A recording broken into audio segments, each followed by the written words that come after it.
Hi ஒருவன் 12th standard தமிழுக்கான important 2 mark 4 mark குருவினா சிறுவினா நெடுவினா அனைத்துமே பார்க்க 4×12 பார்க்க போகிறோம். இலக்கண கொஸ்டின் ஆன்சர் பார்க்க போகிறோம்.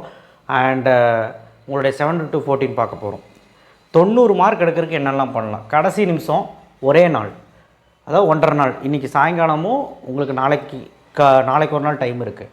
ஸோ அந்த 1.5 நாளில் நம்ம படித்து முடிக்க முடியுமா? கண்டிப்பாக முடியும். ஸோ இதுதான் உங்கள் நெடுவினா. அதே மாதிரி சிறுவினா குருவினா லைனாக கொடுத்துருக்குறேன். அண்ட் ஆல்சோ உங்களுடைய இதெல்லாம் கொடுத்துருக்குறேன்.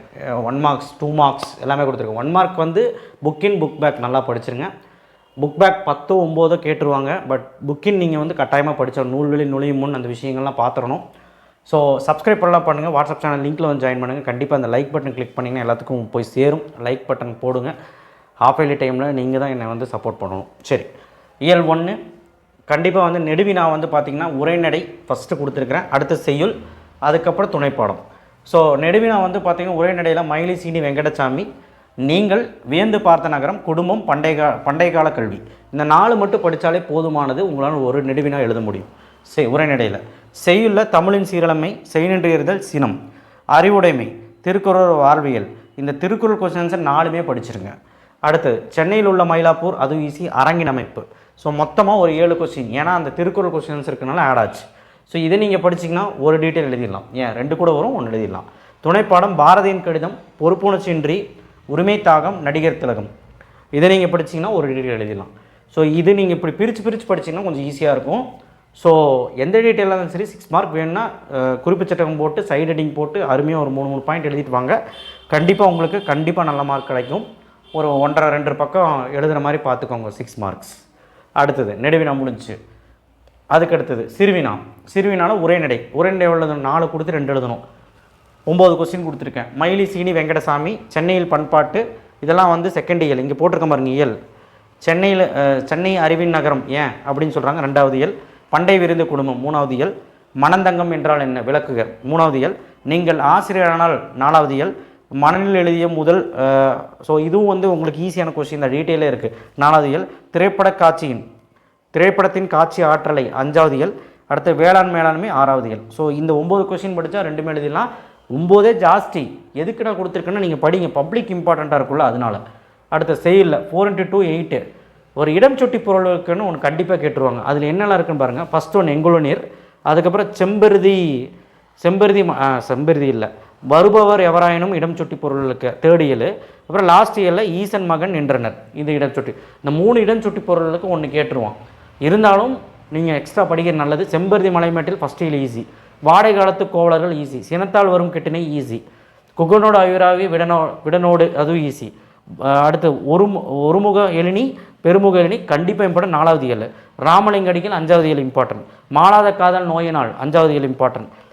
அதுக்கப்புறம் இடம் சொட்டி பொருள். ஸோ இந்த 10 கொஸ்டினுமே நல்லபடியாக படிச்சிருங்க. 2 கொஸ்டின் எழுதிடலாம். ஸோ நெக்ஸ்ட்டு சிறுவினா முடிஞ்சு. அடுத்து குருவினாவை பொறுத்த வரைக்கும் உங்களுக்கு வந்து வெறும் 1 2 5 7 கொஸ்டின் தான் இருக்குது. ஏன்னா 2 எழுதுனா போதும் உரைநடையில். ஸோ 6 இயலில் நான் கொடுத்துருக்கேன், படிச்சுக்கோங்க. அடுத்து செய்யுள்ள இங்கே புக் பேக் நம்பர் இருக்குது. இயல் 1ல் குருவினால் போய் நீங்கள் வந்து மார்க் பண்ணணும் இதெல்லாம், சரியா? அடுத்து செய்யுள்ள இயல் 1ல் 3வது கொஸ்டின், அதாவது குருவினால். இயல் 2ல் 4வது கொஸ்டின். இயல் 2ல் குறளில் 2 3 5. இயல் 3ல் 2வது 3வது. இயல் 4ல் 1 2 3. இயல் 5ல் 3வது. இயல் 6. ஏன் இதில் மட்டும் இவ்வளோ கொடுத்துருக்கோன்னா எப்படி வேணாலும் ட்விஸ்ட் பண்ணலாம் செய்யுள்ள. ஸோ அதனால தான் இவ்வளவும் படிச்சிங்கன்னா சேஃபஸ்ட்டு. ஸோ 3 எழுதிடலாம். ஸோ குருவினா செய்யுள்ள 3 எழுதணும், அதில் 2 எழுதணும், எழுதிடலாம். ஸோ குருவினா நெடுவினா சிறுவினா முடிஞ்சு. அடுத்தது உங்களுக்கு 7-14 4 மார்க்கை பொறுத்த வரைக்கும் அணி, நிரல்நிறை அணி, ஏகதேச உருவக அணி, பொருள் வேற்றுமை அணி, ஊமை அணி. எந்த அணி வந்தாலும் அந்த அணியோட டெஃபினிஷன், அணியோட சான்று, அணி பொருத்தம், அணி விளக்கம், இவ்வளோ விஷயமும் ஹெட்டிங் போட்டு எழுதுனா தான் 4 மார்க் கிடைக்கும். அடுத்த பழமொழி வாழ்க்கை நிகழ்வோடு பொருத்தி எழுதுக. ஃபஸ்ட்டு 4 பார்த்து போதும். பேஜ் நம்பர் 95ல் அப்போ 8 இருக்கும். ஃபஸ்ட்டு 4 பார்த்தா போதும். நீதி ஃபஸ்ட்டு வந்து டெஃபினிஷன், அதை வச்சு ஒரு கதை, அதுக்கப்புறம் நீதி, இந்த மாதிரி விஷயங்கள் எழுதணும். இலக்கண நயம்பாராடு 3 நயம் எழுதுங்க. ஃபஸ்ட்டு மையக்கருத்து திண்டக்கருத்து எழுதி ஒரு 3 நயம் எழுதிட்டு முடிவுரை எழுதிடுங்க. அடுத்த வாகை திணை பார்த்துக்கோங்க. புதிர் பாசறை துறை பார்த்துருங்க. துறை திணை எப்படி எழுதணும்னா அந்த திணை டெஃபினேஷன் எழுதிட்டு சான்றோன் எழுதிட்டு துறை விளக்கம் திணை விளக்கம் ஏதோ ஒன்று விளக்கம், அப்புறம் முடிவுரை, இல்லை அணி பொருத்தம் இருந்தால் அணி பொருத்தம். ஸோ இது வந்து நீங்கள் எப்படி எழுதணும். தமிழாக்கம் தருக கேட்குறாங்க. ஸோ அதனால் இதெல்லாம் பார்க்குறது நல்லது. 4 மார்க்கில் ஒருவேளை ரொம்ப வீக்காக இருந்தீங்கன்னா அணி, பழமொழி, நயம் இது மட்டும் நம்பி போகலாம், 3மே வந்துடும். ஸோ நல்லா படிக்கிறீங்கன்னா இதெல்லாம் பார்த்துக்கோங்க. இது 4 × 3 12, கண்டிப்பாக உங்களுக்கு 3மே எழுத முடியும்.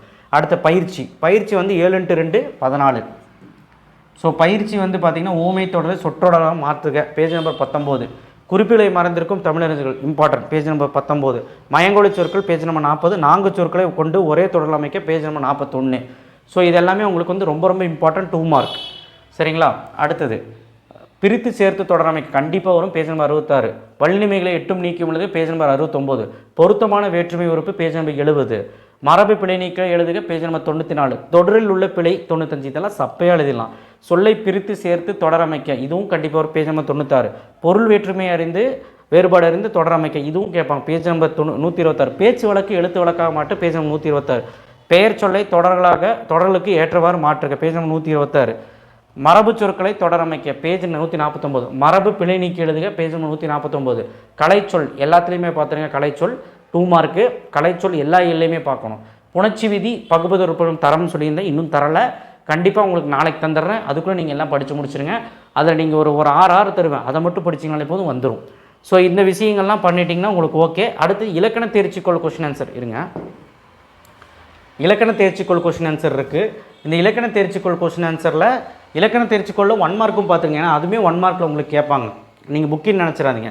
இலக்கண தேர்ச்சிக்கோள் எல்லா ஏழுலையுமே இருக்குது. 3வது இயல், 4வது இயல், 5வது இயல், 6வது இயலில் நீங்கள் தயவுசெய்து இந்த கொஸ்டின் பார்க்குறதில்ல, ஏன்னா இதுவும் 2 மார்க்கில் கேட்குறாங்க. இந்த 7 × 2 14 கேட்குறாங்க.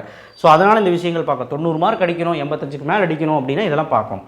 மனப்பாட பகுதி திருக்குறள் ஒரு மனனம் கேட்டுருவாங்க. தண்டி அலங்காரம் தான் வருமா, சிலப்பதிகாரம் தான் வருமா, ரச்சனை யாத்திரம் தான் வருமா, தெய்வமணிமாலை தான் வருமா, நெடுநல்வாடை தான் வருமா, கம்பராமாயணம் தான் வருமா, சிலப்பதிகாரம் தான் வருமா இப்படின்னு கேட்காதீங்க. எது வேணாலும் கேட்பாங்க. ஏன்னா எல்லாமே நீங்கள் புறநானூறு எல்லாமே இம்பார்ட்டண்ட். நான் என்ன சொல்கிறேன்னா, மனனம் யாருனாலும் கணிக்க முடியாது, ஏன்னா எல்லா டிஸ்ட்ரிக்டும் வேரி ஆகுது. அதனால் எப்படி வேணாலும் கேட்கலாம். திருக்குறளும் அப்படி தான். எப்படி கேட்பாங்க நீங்கள் சொல்கிறீங்க, மனனத்துக்கெல்லாம் நம்ம இம்பார்ட்டண்ட்டாக கணிக்கவே கூடாது. ஸோ இதுதான் வரும்னா இதுதான் வரும். ஸோ உங்களுக்கு மனனம் புதுசாக படிக்கிற மாதிரி இருந்தால் கஷ்டமாக இருக்கும், நீங்கள் விட்டுருங்கன்னு சொல்கிறேன். மனனம் வந்து புதுசாக படிக்கிறதா இருந்தால் படித்தது ஏற்கனவே படித்தது மட்டும் பார்த்துட்டு போங்க. திருக்குறள் எல்லாமே படிச்சிருங்க. ஆனால் நல்லா படிக்கிற குழந்தைங்க முதல்ல படிச்சிருந்தீங்கன்னா படிச்சுக்கோங்க. ஸோ இந்த விஷயமெல்லாம் பார்த்தீங்கன்னா கண்டிப்பாக எழுதிடலாம். ஸோ கண்டிப்பாக உங்களுக்கு இந்த வீடியோ யூஸ்ஃபுல்லாக இருக்கும். கண்டிப்பாக எல்லாத்துக்கும் ஷேர் பண்ணுங்கள். தமிழில் நல்ல மார்க் எடுங்க. நன்றி, வணக்கம், தேங்க்யூ. இதை மட்டும் படித்தாலே கண்டிப்பாக நம்மளால் 90க்கு 90 எடுக்கலாம். எழுத்துப்பிள்ளை இல்லைன்னா, எழுத்துப்பிள்ளை அப்புறம் ப்ரெசன்டேஷன் எல்லாமே இல்லைன்னா ஒரு 85 80 எடுக்கலாம். நீங்கள் நல்லா பண்ணுங்கள். நான் தான் சொல்லியிருக்கல, ஒரு ஐடியா சிறுவினானா 4 பாயிண்ட் எழுதுங்க, குருவினானா ஒரு 2 பாயிண்ட் போதும், 2-3 பாயிண்ட் கரெக்டாக எழுதுனா போதும். ஸோ இந்த மாதிரி விஷயங்கள்லாம் கொஞ்சம் நல்லா பண்ணுங்கள். சிறுவினால எதிர்பார்ப்பாங்க, சில விஷயங்கள் எதிர்பார்ப்பாங்க, அதெல்லாம் கரெக்டாக எழுதுங்க. அவ்வளோதான். தேங்க்யூ. ஷேர் பண்ணுங்கள், சப்ஸ்கிரைப் பண்ணுங்கள். நன்றி, வணக்கம், சப்போர்ட் பண்ணுங்கள். தேங்க்யூ.